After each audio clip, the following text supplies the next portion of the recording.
initiative at Verdun passed to the French.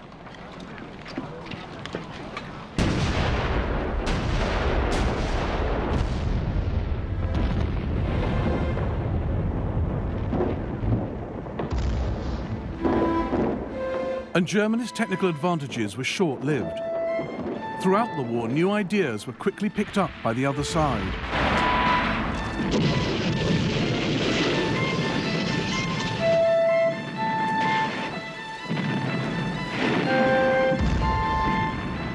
All our inventions seem to turn like evil spirits against us, like a monster destroying itself. Amid these terrible scenes of destruction, the idea of ever returning home seems indescribably glorious. Please look after yourself and our home, your soul and your body and all that is mine.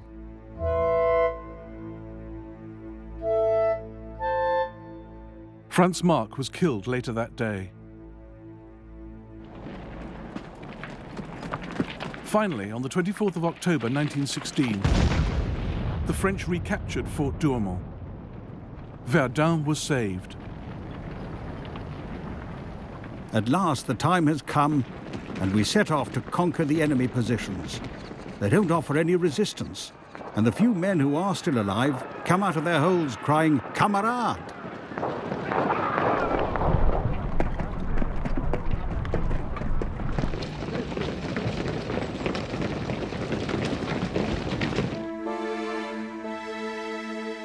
The battlefield of Verdun has a different atmosphere from any other I was ever on.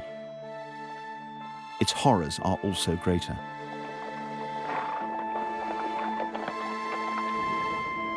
But there's a feeling of intense satisfaction. It was at Verdun that the French people found themselves again and emerged from the clouds which have hung over them since their defeat by the Germans in 1870. France had learned a string of lessons at Verdun about artillery, new weapons, logistics and manpower. But at a cost of over 1/3 casualties. German casualties were nearly as high, but Germany, fighting alone in the West and with weak allies on other fronts, could not endure losses on this scale. She would not launch another major offensive on the Western Front until 1918.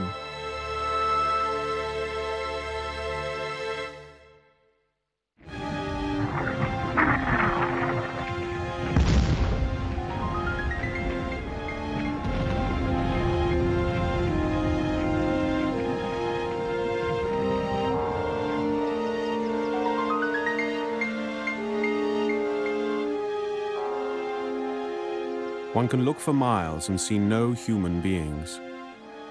But in those miles of country lurk, it seems, thousands of men, planning against each other perpetually some new device of death. Never showing themselves, they launch at each other bullet, bomb, aerial torpedo, and shell. Unlike previous wars, the fighting on the Western Front was unceasing. Somewhere down the line, there was always a gun firing, a man falling.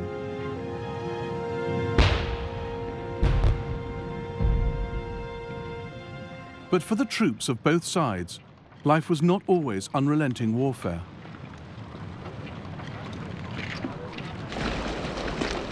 During 1916, the average British soldier spent 100 days at the front.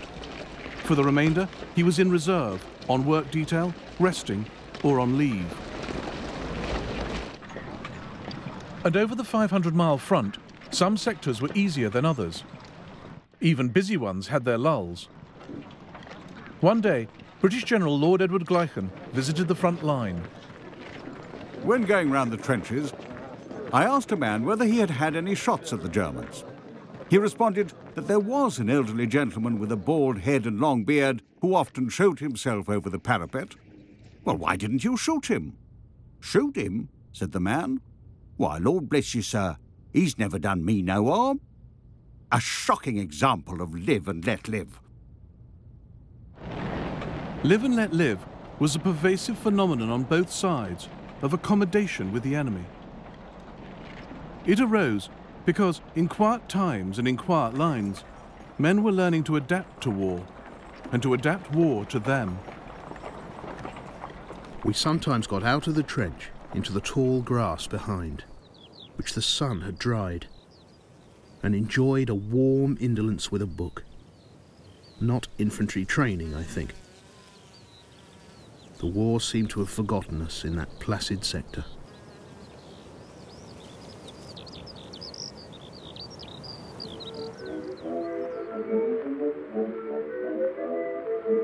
Quand les Gotha viennent sur Paris, je vais à la cave me mettre à l'abri. Je retrouve là, en pyjama, un tas de gens assis sur des pliants, le long du mur dans un angle obscur.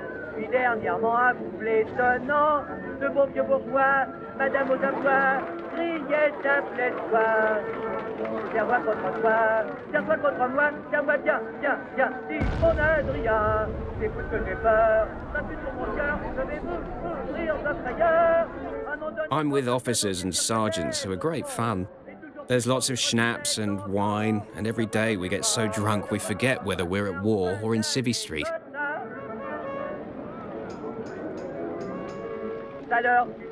Le lendemain, nos deux bourgeois avaient pris le train, d'un cœur léger. In my unit, there was a piano actually in the trench in the front line, and we had many a good sing-song.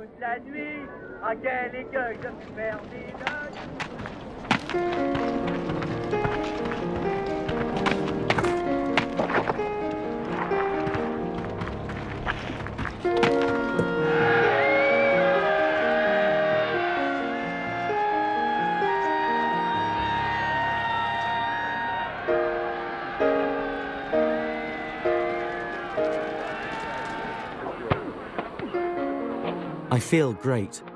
I have never lived so well, and probably never will again. I have just joined our sports club. This evening, someone got a football. Now we can play football, racing, long jump. Chocolate is the prize, donated by our platoon commander.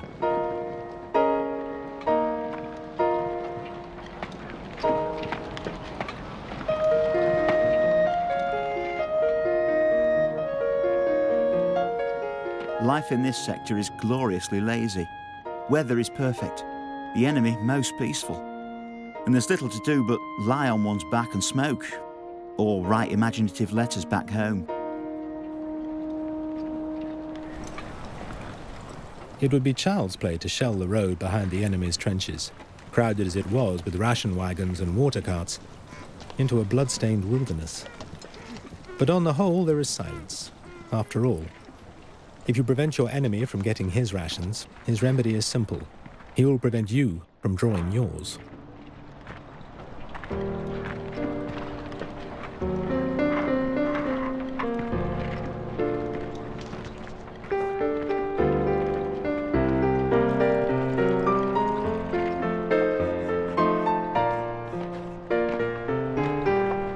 We often see the smoke of the Germans' mealtime fires ascending in blue-grey spirals. It is only common courtesy not to interrupt each other's meals with intermittent missiles of hate.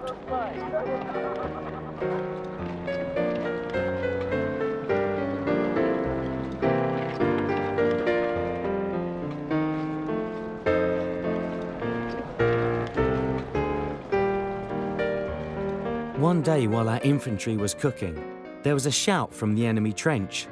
Could he come and eat too? He was invited over. The Frenchman came and ate and made himself comfortable. And from then on, whenever the Frenchman noticed that food was ready in the German trenches, he came and joined in. Sometimes an officer tried to stir his men into a little action. How about posting a sniper or lobbing over a grenade? We received the following message tied to a stone from the German trenches opposite. We're going to send a 40-pounder.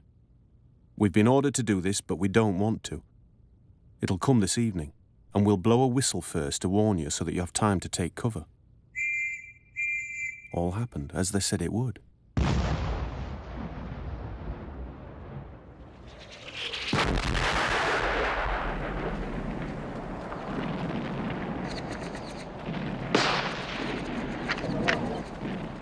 The sniper is a very necessary person. He serves to remind us that we are at war. Wherever a head or anything resembling a head shows itself, he fires. Were it not for his enthusiasm, both sides would be sitting upon their respective parapets, regarding each other with frank curiosity. And that would never do. British Directive, March 1916. With trench warfare, there is an insidious tendency to lapse into a passive and lethargic attitude, against which officers of all ranks have to be on their guard, and the fostering of the offensive spirit calls for incessant attention.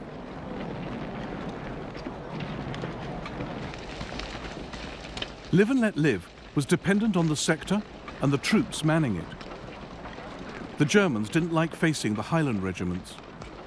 The British couldn't get along with the Prussians. But some of the other Germans were fine.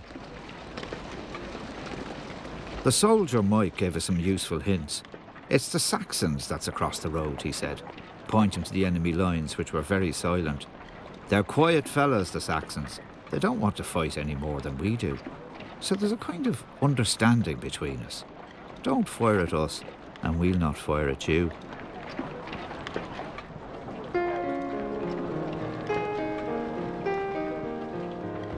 Live and Let Live did not occur where elite regiments were operating. They had their own ideas about getting at the enemy. Rare footage of a daylight raid by South African troops. The idea was to dominate no man's land, to say to the enemy, it's not no man's land, it's ours.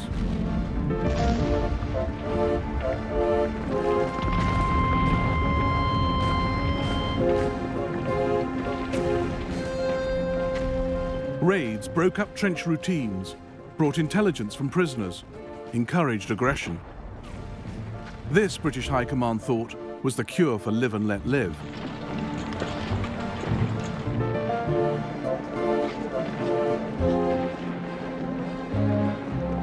Training sessions were organized using elaborate models of the target area.